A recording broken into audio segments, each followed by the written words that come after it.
Hey, what's up, everybody, and welcome to the show. We got a really great guest for you this week. He's going to be telling you about his big game hunt in South Africa, essentially from almost getting killed on the very first day, the very first stalk by a super venomous black mamba. If you don't know what black mamba is, they're one of the most deadly snakes in the world. To almost getting stomped to death by a pair of white rhino brothers, and most insane story ever about his hunt of the most impossible to kill kudu, nicknamed the Ghost. And let me tell you, the Ghost is crazy. Anyways, if you guys like what you're seeing, please hit the like button and subscribe to the channel. And without further ado, let me introduce Vince Smith from Lonesome Wind Bows.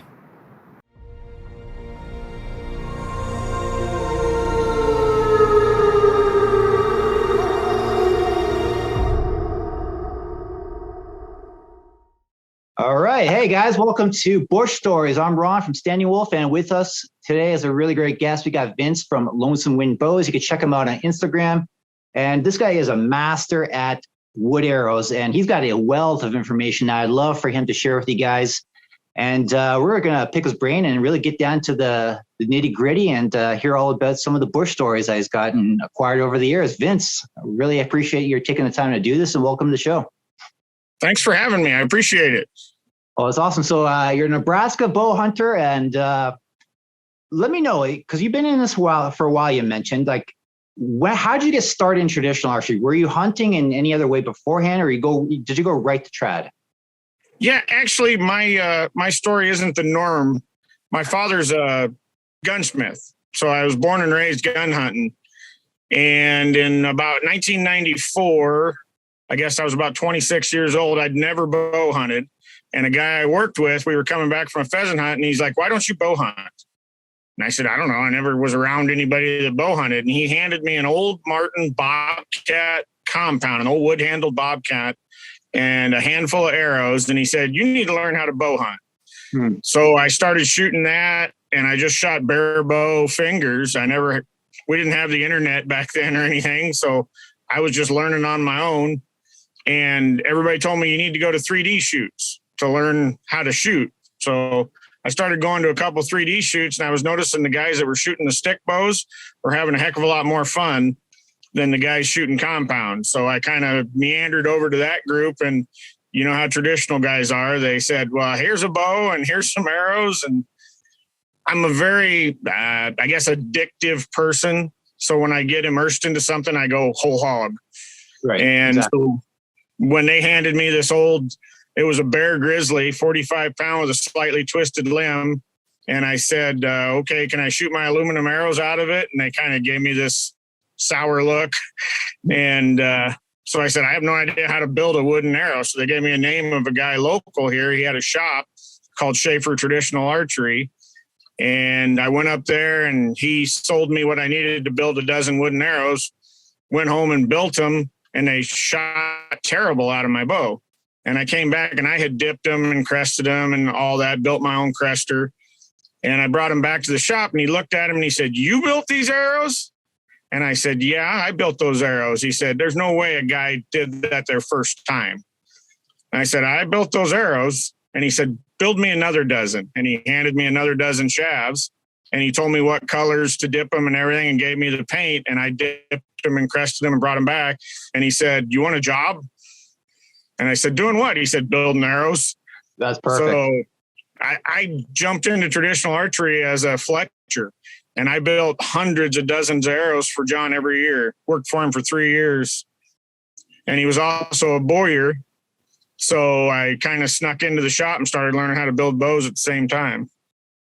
So you apprenticed with the bows, and now, was there any reason why the arrows weren't shooting straight out of the bat? Was it just that they weren't tuned to the bow properly, or did you get any info on that one? Like, what was the feedback? So I left them full length. I had no idea.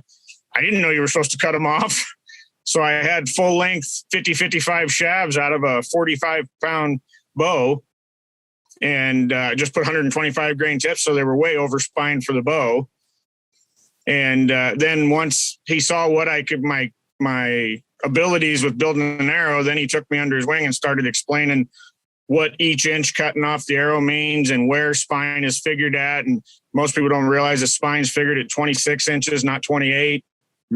And started going through and explaining everything to me and what difference taper on the back of the arrow makes and footing an arrow. And so I learned quickly, and I kind of learned the hard way because I just did it the first time and didn't have any idea.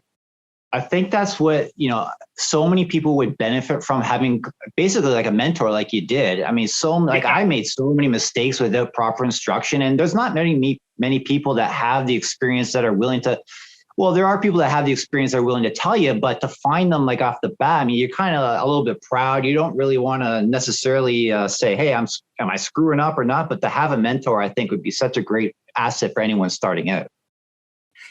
And what was such a huge asset for me was I was building so many arrows right from the start. We were taking orders, and I was, like I said, I probably built 300-400 dozen arrows every year. Got thrown to the wolves right away. Right. Yeah, he was pretty hesitant to teach me how to build bows because I picked up arrows so quick. He was hesitant about me which is actually what happened. I branched out on my own. I built bows. Well, he can't really be the student forever, and he should be proud that what he taught you is like seeing you grow like that. I think, I can understand, right? But yeah, that's pretty great that you really flourished in that so quickly. And I had a good upbringing. My dad, being a gunsmith, was a custom rifle builder. So I'd been working on stocks since I was 5 years old. So I understood wood. Now, were you building any glass bows, or were you just focused on just, yeah? No, it was all glass with John. I actually didn't get into the primitive until probably I joined our state club, the Nebraska Traditional Archers, in 2000. And we had a bow building class where I started to learn how to build self bows also. And then I took off in that and built primitive stuff.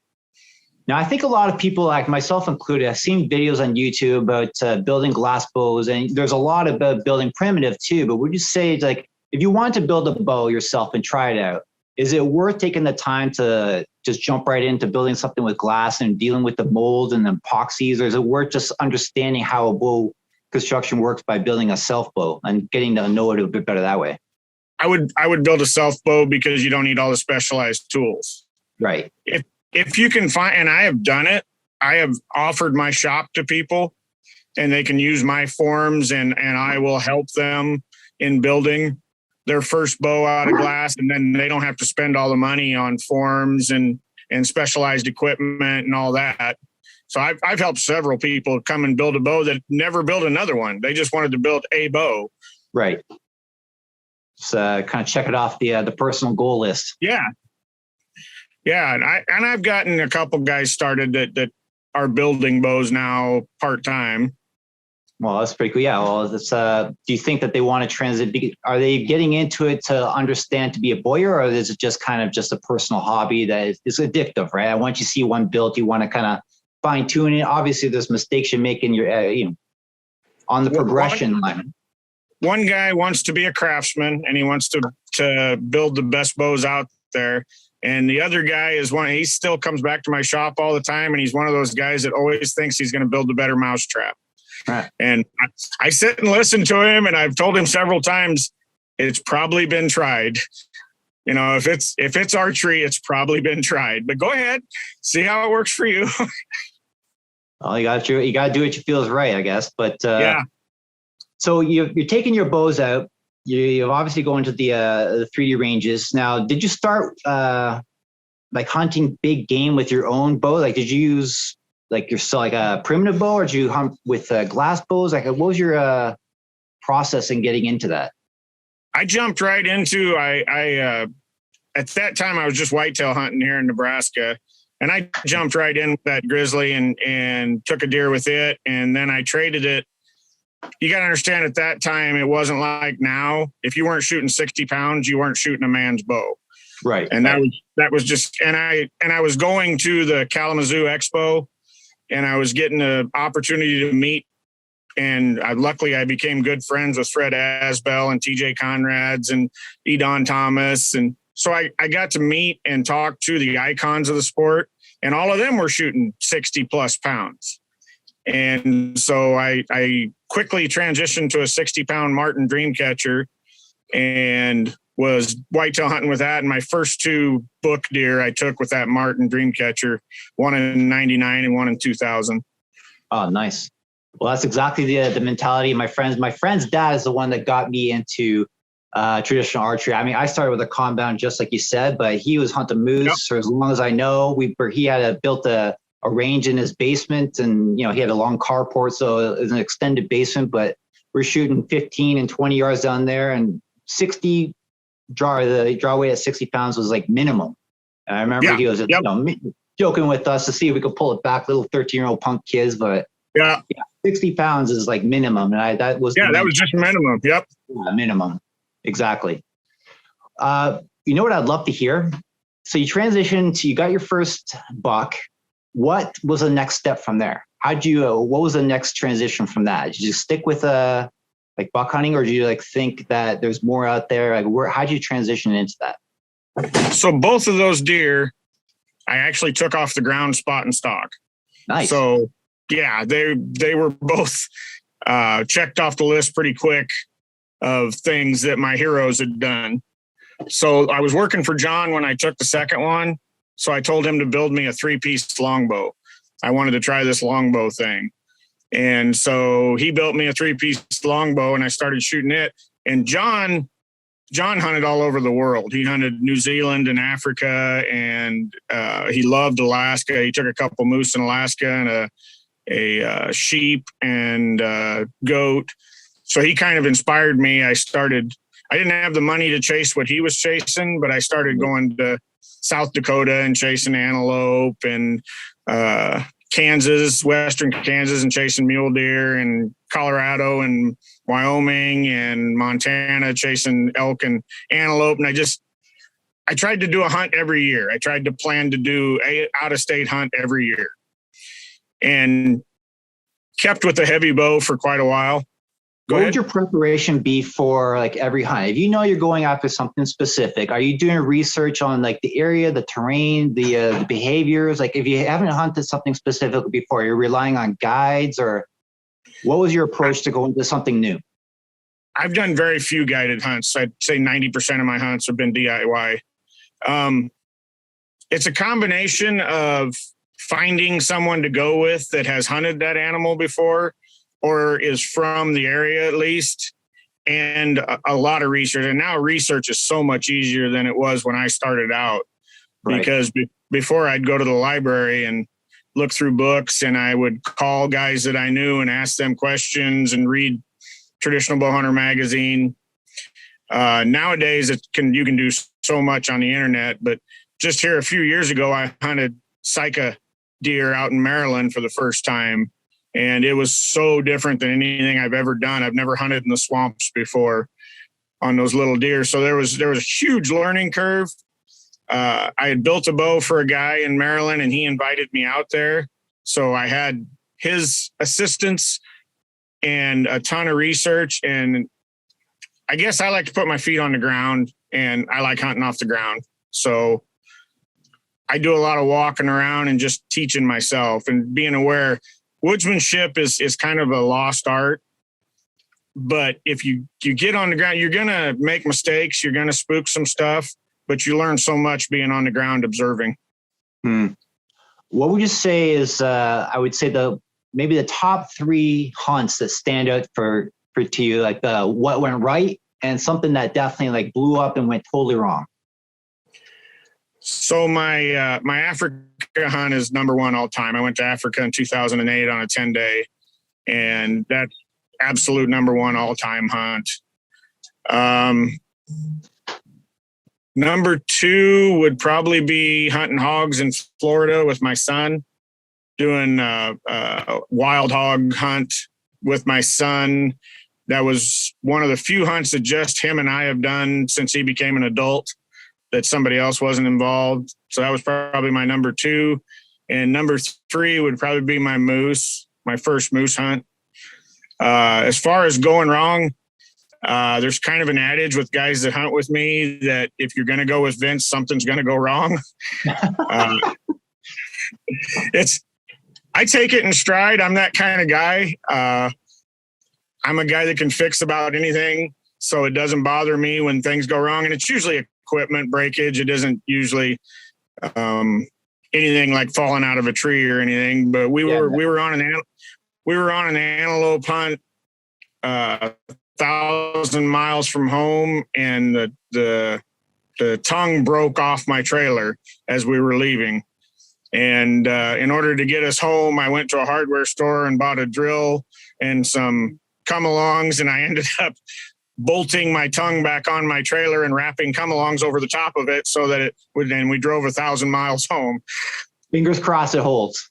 Yeah. Just stop and check it once in a while. Regarding your Africa hunt, this is basically like the apex of hunts, right? I mean, everyone knows big game, top 5 biggest animals in the world, Africa. Run it by us. What'd you hunt? How long were you there for? What'd you bring? Like, give us a story. Give us the dirt on it. Okay. So the beginning of it was I was the president of our state club, and I had a outfitter get a hold of me and say he was trying to promote a new hunting preserve in Africa. And if he would donate a hunt, would we advertise for him and whatnot? So he donated a hunt, and I bought $600 worth of raffle tickets and won the 10-day hunt. So what you got was the 10 days of hunting, all your daily fees, and you had to pay for all your animals and your transportation and all that. Okay. So I won it a year ahead of time, and I called him after I won it. I called the guy you hunt with over there is a professional hunter, so it's PH. So I called the PH, figured out the time difference, and I called him and I explained to him. I said, I hunt with a longbow, and he said, no problem. He said, I do too. He said, I was Denny Sturgis's PH when I worked for this other outfitter. And I said, well, perfect. You understand a longbow then? I said, but here's the deal. I said, I'm not coming to Africa and sitting in a blind. And there was a long pause on the phone, and he said, I don't understand. And I said, I am not going to look at Africa through an 8x8 window. I'm going to spot and stock. And he goes, you know, this is Africa, right? Yeah. And the South African accent was awesome. And I said, yeah, I understand. He says, we have lions and leopards. And I said, don't care. I'm hunting on the ground. And he said, okay, it'd be very hard. He said, oh, that's awesome though. He said, have you ever heard of ghillie suit? And I said, yeah, actually I have a ghillie suit. He said, bring it. You need it. So my setup was I had a 66-inch 2-piece longbow that I built that was 67 pounds at 28 inches. Yep. And I had a 67-pound, 66-inch 3-piece longbow. So they were the exact same weight, same length. So they shot the same arrow. I took 3 dozen 1,000-grain footed ash and footed hickory shafts. I took half and half. So they weighed 1,000 grains. I was shooting 190-grain grizzly El Grande, the old grizzly, the original grizzly El Grandes, 190 grain with a 200-grain woody weight behind it. Wow. And I footed all the arrows with Purple Heart, and they were running 5 3/4-inch fletching, and they were tapered the back 10 inches down to 5/16. So I took one guy with me. He paid for his hunt, and this was actually his first ever bow hunt. He was a lifelong rifle hunter, and he wanted to try bow hunting. So I built him 2 bows, and he went over to Africa with me. And we started planning. We flew out of Atlanta over there. It was basically a nonstop flight from Atlanta to the Horn of Africa. And we stopped and got fuel and then flew down. And then we spent a day in Johannesburg, and Marco picked us up, and it was an 8-hour drive from Johannesburg. And then we were in it, man. And the very first day we got there, I had jet lag terrible, and I was tired. And we put our stuff in our bungalows, and Marco said, do you want to hunt? And I'm like, yeah, dude, I'm here to hunt. And the guy that came with me said, man, I'm tired. He said, I am beat. I'm going to go to bed. And I said, well, I'd love it. And he said, Marco said, we going out now. Now, grab your stuff and go. What time of day was it? What time of day was it? Midday. It was probably 2:00 in the afternoon. And I'm like, I haven't sorted anything out. He said, you want to hunt? It's 3 day today. Grab your stuff, we go. So I literally grabbed a bow and a quiver and stuck arrows in it. I had a pair of binoculars, no hunting clothes. I had the clothes I was wearing. I had no camo on, no nothing. And I jumped in the Toyota and away we went. That's crazy. And we went out on the bushveld and we probably went 10 miles or so. And we spotted a huge blue wildebeest. I mean, he was just a giant all by himself. And Marco said, this is good animal. We can stalk him because he's by himself. And I said, perfect. He said, we have to go through the tall grass though. I said, all right. So him and I were crawling on our hands and knees through the tall grass. And all I remember, Marco was on my left. And I remember hearing the words, mamba, mamba. And he was gone. And I looked to my right and there was a black mamba up out of the grass looking down on me. And all I could do as he struck, I swung my longbow. I had my 66-inch longbow and I threw him aside with my longbow as he struck. And then I went and found him in the grass and I shot him. Oh my God. A black mamba right off the bat. Yep. 11-foot black mamba first day there. Oh my God. Well, then Marco grabbed me when I went looking for him. And he's like, no, mamba kill you. And I said, I'm getting that snake. And I found him and I killed him. And then Marco said, you can't take him back. And I said, why not? And he said, because my trackers and my skinners are afraid of snakes. They think they have voodoo. And I'm like, what are you talking about? And he said, they won't come anywhere near snake. So I skinned him out in the field. I didn't get any pictures of him out there. I skinned him out in the field and rolled his skin up and stuck it in my bag so they couldn't see it. First day, first moment, kill a black mamba that could literally kill you in minutes. Yep. That's amazing. And then 4 or 5 days later, I'm highly allergic to bee venom. 4 or 5 days later, him and I are sitting against a termite mound and I can hear this buzzing sound. And I said, what is that noise, Marco? And he said, he's African honeybees. No worries. I went, no worries. I said, I'm highly allergic to bee venom. And he's like, what? And I said, I'm highly allergic to bee venom. And he said, I need to know these things, Vince. And I said, well, I've got EpiPens with me. And he goes, what is EpiPen? And I pulled one out and I showed him. He said, what did it do? I said, well, if I get stung by a bee, you hit me with this EpiPen and it'll keep me breathing until we can get to medical attention. And he goes, oh, I tell you, I have Mamba pen. And I said, what? He said, I have Mamba pen. I said, they don't make an EpiPen for Mambas. And he pulls an ink pen out of his pocket and he says, no, I have you sign traveler's checks so that when you die, I get all your money. Oh, this guy sounds like a great guy, though. I mean, he was awesome. He was about 5'4", and he shot an 80-pound. Denny Sturgis gave him a bow, so he shot one of Denny's bow. I don't know if you know Denny at all. I don't know Denny. No.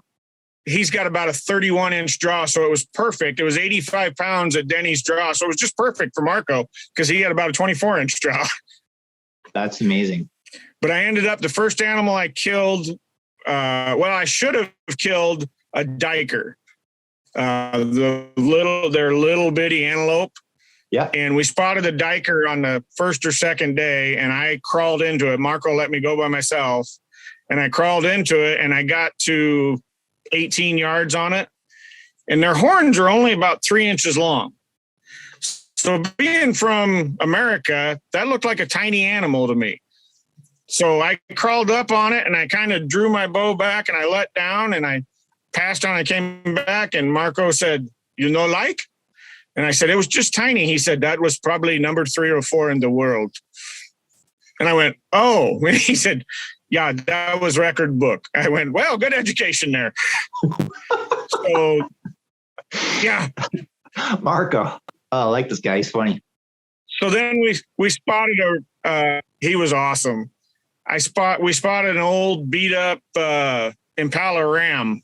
His horns were broken off on the tips and he was in a dry creek bed. So I crawled in on him and I shot him at probably 6 yards. I got an arrow through him.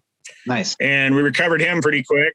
Yeah, it was a quick, put one through the boiler room, and he didn't go very far and went down.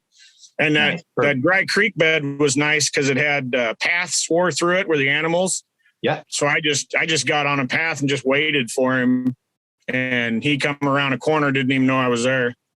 Was there any point in time where there was actually a concern from like lions or anything like that, or was there any did you guys spot anything or? Yeah, oh yeah, we saw lions and leopards, and when I shot my kudu, we were at the skinning shed, and everything in Africa is behind fences.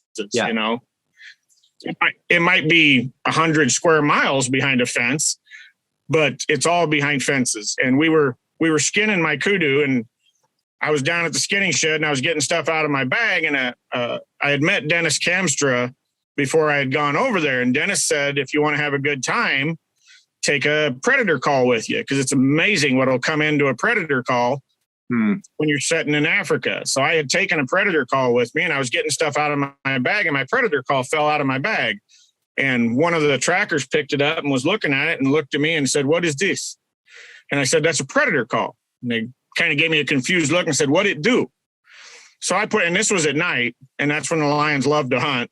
So I put it in my mouth, and I blew on the predator call as hard as I could. And Marco come over and knocked that call out of my mouth and said, "Are you trying to get us all killed?" He said, "There are lions." And you can hear the lions roaring. And I went, "Oh, I never thought of that." That's amazing. How fast are they on to like a kill site? You're basically just gutting it there, right? Nope. You don't gut anything in the field. Okay. Nothing. You find it, you load it in the truck and get it out of there. Okay. That makes sense. It's just too dangerous, right? Yep. Yeah. You don't want the scent. You know, it's bad enough with putting an arrow through one. So yeah, we never had a problem with a predator. Had a small problem with rhinos. I was hunting. How big is a small problem? It sounds like it could be a big problem. Well, I had a rhino within 3 feet of me. So we were hunting wildebeest, and we were crawling in on wildebeest, and these two rhinos came in. These two white rhino came in, and they were brothers, and they kind of took over the spot where they were feeding. So they kind of run the wildebeest off. So I was taking pictures of the rhinos, and I looked at Marco and I smiled and I said, "I want to shoot one." And he looked at me and he said, $60,000. Oh, and I said, no, I don't want to kill it. I said, "I've got a rubber blunt in my quiver. I just want to shoot a rhino to say that I shot a rhino." And he said, "It's not a good idea, Vince." And I said, "Why?" He goes, "Don't make rhinos mad." And I said, "Can I or can I not shoot a rhino with a blunt?" He said, "Your life, you do what you want." He said, "But I not shoot the rhino to save your life." And I said, "So you're saying I can shoot the rhino with the rubber blunt?" He said, "Yes, but I will not shoot the rhino to save you. If it stomps you, you're part of Africa now." I said, "Deal, I'll take that deal." And he said, "Give me camera." I said, "Good, you're going to get some pictures." He said, "No, it's nice camera. I don't want it ruined." So I snapped. Yeah. Marco. Oh, Marco. So I snuck down and I shot that rhino right in the shoulder with a 1,000 grain arrow, rubber bludgeon, and he never even flinched. Wow. That arrow hit him and hit the ground. He never even looked back at me. Now the second rhino saw the motion of the bow and he charged. Oh, geez. And Marco had told me that rhino can't see very well. Yeah. So when they charge, they just pick a direction and they charge that direction. And when their head gets to shaking, when they're charging, they can't see real well. So he said, if he's not charging directly at you, just lay still. So that's what he told me. I could hear him when that rhino charged. He said, "Lay down, Vince, lay down." And I laid down and that rhino charged, and then he just stopped just about over the top of me and was looking around for me. And I'm thinking, he might not be able to see me, but he's going to smell me here real soon. And he kind of flared his nostrils a few times and looked around, and then he just walked off real slow. And Marco come down and he pointed his finger at me and said, "That's why you don't shoot rhinos."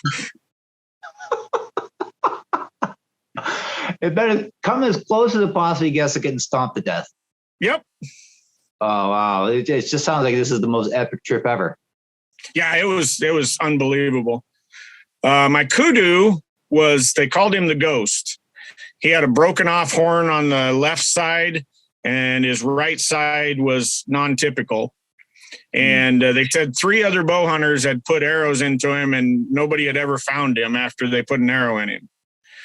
So in Africa, if you draw blood, you pay for the animal. Right. So he had been paid for 3 times.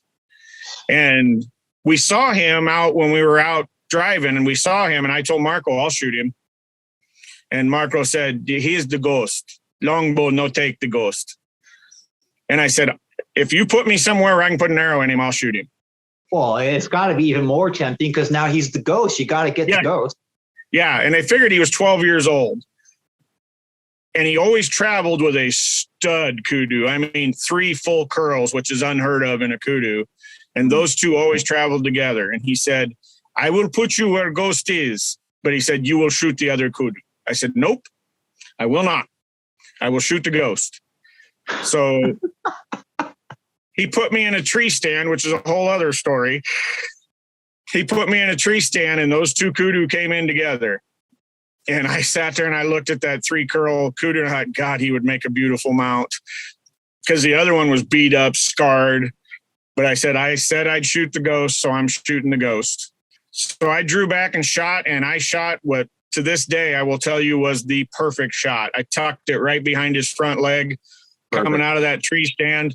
Arrow was sticking out. He ran about 100 yards and just stood there with the arrow sticking out of him. And he was looking back at the arrow and looking up at me. And he just stood there. And I thought, okay, he's going to go down right there. And he stood there and he stood there. And then he reached his horn back and he snapped that arrow off. What? And then he just walked off.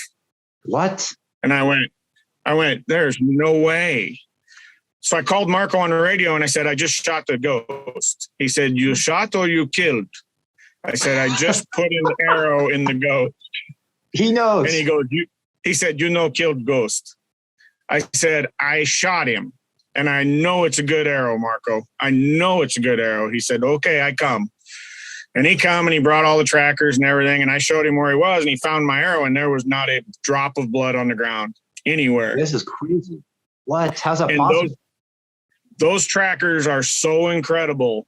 They got on his footprints and they knew his footprints and they followed him. And this was at 9 o'clock in the morning when I shot him. And we tracked him until 5 o'clock at night. How is that possible? And the one tracker that was the head tracker, they called him Slowy. He was old guy. And I figured, yep, I just paid for the Ghost again. I'm done. And Slowy looked at me and he said, Buana, you killed him. We look one more time. Buana. I find your kudu. The Ghost is here. And I said, okay, Slowy, I'll take your word for it. He said, we pushed through here. They put Marco at the end with a rifle. And he said, Ghost in here. We pushed this out. Marco, get the Ghost for you. I said, okay. So I went with the trackers and we walked through and we were about halfway through and I heard a gunshot. And I went, we did it. And I came running out and Marco was standing there and he said, he's still alive. Oh, what? And I said, how? And he said, I just saw him running. He said, I tried to run and shot and I completely missed him. And he said, I saw him run off and he went down into those trees. He said, you didn't get him, Vince. I'm sorry. He's still alive. And all of a sudden, because the trackers all took off running and they're pretty much for the most part, young men. They took off running and all of a sudden they started yelling and hollering in Afrikaans. And I looked at Marco and Marco said, run. So I took off running with Marco as hard as I could. And we ran down to that stand of trees and the Ghost was just standing there looking at everybody. Wouldn't leave, was just standing there. This is amazing. And Marco said, shoot him again. So I pulled an arrow out and I drew back and I let go. And that arrow went through that kudu so fast. I mean, right through him, never even slowed down, right through him. And he just looked at me. And I looked at Marco and Marco said, shoot him again. What the hell? So I drew back, let another arrow go, went right through him, right through the chest. I picked a spot, went right through the chest, and he just stared at me. And then all of a sudden, his front legs gave out, and he fell face first into the dirt. And I said, thank God I got him. And then he stood back up. And he looked at me, and Marco said, shoot him again. And I pulled out the last arrow out of my quiver, drew back, shot, put it right through his chest. So I've got 4 arrows through him now. And he stood there, and then his back legs went down. And he looked around. He was kind of sitting on his haunches, looking around. Then he stood back up, and he was going to run away. And Marco said, shoot them again. And I said, I'm out of arrows. I have no more arrows. And he looked at me, he said, do you want me to shoot him with gun? And I said, no, I want to kill him with a bow. So he sent one of the trackers digging through the grass because it wouldn't leave. It just stood there. He found one of my arrows and threw them back over the top of the kudu to me. And I drew back and shot, and that final arrow, when the arrow went through him, he fell face first into the ground and tipped over. And then It was like a huge party. They just went nuts when the ghost died. When we gutted him, every arrow went through his lungs. Was there scar tissue from other shots too? Yep. This is insane. That's why they call him. And Marco looked at me when we opened him up. Marco looked at me, and he was pointing out my arrow holes in him. And then the first arrow was buried in his off shoulder. It had gone right over the top of his heart and buried in the broadhead was in his off shoulder. And Marco said, Africa, not like you American animals. I can imagine this would be the greatest trophy ever. The ghost sounds like the top prize. Yep. And the trackers and the skinners were just, they were calling me Bless Buana. 4 arrows. Yeah. And one of them shot through him twice. So they're all like long heart. I mean, vitals. Yep. Yeah. I was picking a stripe on him and just shooting right through him. And he was just standing there taking him. It just sounds impossible. It's just like, yeah. And if the pictures that I have of that kudu, if you look at the arrows in my quiver, every arrow in my quiver is soaked in blood. It's just because I put every one through him. Yep. Wow, Vince, that's amazing. But the tree stand story, in 2006, I fell out of a tree stand here in Nebraska and crushed my leg. And I had to crawl out of the timber on my own, and I've got screws and plates and pins in that leg. So I won't go into a tree again without a harness on. And this goes back to the one that you are the worst story to tell, probably. That's probably the worst story, yeah. But I told Marco when he said he would put me in a spot where I could shoot the ghost, he takes me and he points to a tree stand he's got in a tree. It's like, no way. And I looked at the tree stand, and he had like netting around it. And I said, okay, I'll set in a tree stand. And I looked at the tree and I go, how do I get up there? And he looked at me and he said, climb the tree, dummy. And I'm like, there's no steps or nothing. He said, what do you need steps for? Just climb the tree. I said, okay, fine, I'll climb the tree. I said, what do you got for a harness? A what? I said, a harness. He said, what's a harness? I said, a harness that I wear. So if I happen to fall out of the tree stand, I don't fall to the ground. It attaches to the tree. Oh, you don't want harness, he said. I said, what do you mean I don't want harness? He said, you have harness and hang in tree. You just leopard bait then. And I said, well, I'm not sitting in that tree without a harness on. And he's like, are you serious? And I said, yeah, I'm not sitting in a tree stand without a harness on. So he went back to the Toyota, come back with ratchet straps, and they wrapped ratchet straps around me and ratcheted me up, and then took baling wire and wired me to the tree. Well, what are the odds of a leopard coming? But in reality, but still, it's like, after like a fall, shattering your leg, it's like you learned the lesson. Yeah, and his point was, if you fall, you'll be hanging there and making noise, and the leopard will just think that you are bait. Oh man, Africa, it's just so deadly in so many ways. Yeah, it was incredible. That's amazing. I mean, how can we top that story? That's so epic. Yeah, that was the best I ever had. Oh, that's amazing. I think it's like, that's every hunter's dream, not even just archery. That's just a hunter's dream. Yep. Wow. That's amazing. I mean, I don't even know what to say about the black mamba, the ghost. It's just incredible. Yeah. It was the best 10 days of hunting I've ever had. Well, congratulations on all the trophies there. The ghost is just, you got them. Yeah, he's pretty incredible, and he's so non-typical that he's not like any other kudu. Most kudus you got those beautiful curled horns, Yeah. and he's got one horn that goes down back behind him, and then one broken off. It's just maybe it's almost better. It's almost like you just not the trophy you'd expect, but it's the legend. I mean, everyone just knows the party, the celebration. I mean, it must have been a hell of an animal. It was, yeah, it was a heck of a party amongst the villagers. And where do you go from there? I mean, you kind of accomplished the dream. It was honestly really difficult to hunt after that, because when you're in Africa, you're never not seeing game. Right. I mean, it's always there. And when you come back here and you sit in a tree stand and you can sit there for 4 hours and not see anything but squirrels and birds, it was a difficult adjustment to come back to. No kidding.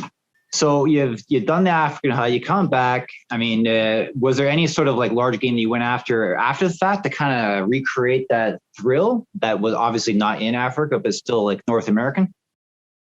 I went bear hunting right the year after that. I went bear hunting in Ontario, Sudbury, Ontario. Well, that's the place to do it, Northern Ontario. Yep. Yep. And as luck would have it, it was just a buddy of mine recommended this outfitter, and it was Timber Ridge Outfitters up there, Doug Wazinski.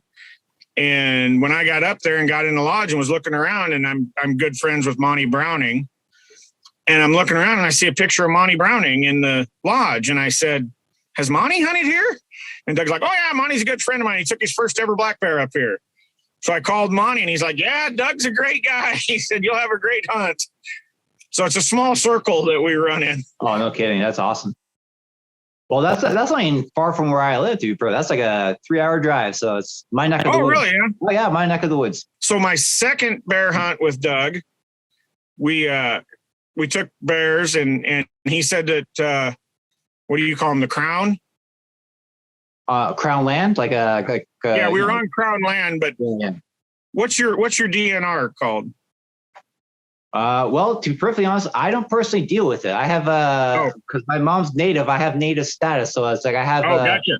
Yeah, it's kind of like I don't know, I don't deal with it at all. So it's out of my realm of knowledge. So whoever handles that hadn't sent him carcass tags that year. And Doug said, I don't have any carcass tags for you. But he said, you got your canceled permits. And he said, we did the gallbladder thing, so you got all that filled out. So he said, you're good to go. So we left there, and we stopped at the border at Sault Ste. Marie, and the Royal Canadian Mounted Police asked us if we had anything to declare. And we said, yeah, we got bears. And they said, the entire bear? And we said, yep, we got hides and all the meat and everything. And they said, okay, skulls. And they said, do you have carcass tags? And we said, well, no, we weren't issued carcass tags. They said that these paper tags were enough. We were good. They said, okay, you're good. So we go across the bridge into America, and we get stopped at the border there, and they asked if we had anything to declare, and we told them yes. And they said, where are your carcass tags? And we said, we didn't get issued any. You can't come into America with a Canadian bear without a carcass tag. And we're like, we don't have any. What do we do? Let's go back to Canada. So we turned around, went back over the bridge, stopped at the other side, at the incoming side, and the Royal Canadian Mounted Police said, hey, they won't let us in because we don't have a carcass tag. And the gal on that side said, you have a bear with no carcass tag? And we said, yeah, you can't come into Canada. Oh my God. What? They said, you can't bring a bear into Canada without a carcass tag, but it's your bear. Yeah, it just came from Canada. And they said, we showed her the permits, and she's like, nope, you cannot bring that bear into Canada. So we had to unload the bears and put them on the bridge and leave somebody there to watch them, and drove into town and got carcass tags, and then drove back, and then had to figure out how to get the bears off the bridge and carcass tagged and run them through the Royal Canadian to get them back across. Huge pain in the butt, but it worked out though, right? Obviously. Yeah, spent a whole day at the border. Wow, that's crazy. Yeah, well, note to self for all those hunters out there. Never try to cross. Yep. Bring the carcass tag. Get it in advance. Make sure you got it. Yeah. So that's why everybody that hunts with me says something's always going to happen when you hunt with this. Well, it sounds like a story that they'll always remember, though. So that's the best part of it. Yeah. Oh, yeah. They love hunting with me. Oh, that's amazing, Vince. Hey, I want to ask, because I figured we wind it down. I mean, it's amazing. The stories you have to share. I'm sure you got a lot more. I'd love to have you back on. But if you could go back to the past, I like to ask this question and kind of give yourself advice from the very beginning. Is there anything that you would tell yourself to kind of shortcut your way, shortcuts or like ways that you can improve faster? Because if there's people wanting to get into this, which, after stories like this, I bet you people would love to dive into traditional archery. What can they do differently, or what would you do differently to tell yourself? How would you coach yourself to improve faster, things to avoid or to go more into? Me personally, I think the biggest detriment I did to myself was I shot competitively when I got into it in the beginning and I chased the IBO Triple Crown and whatnot.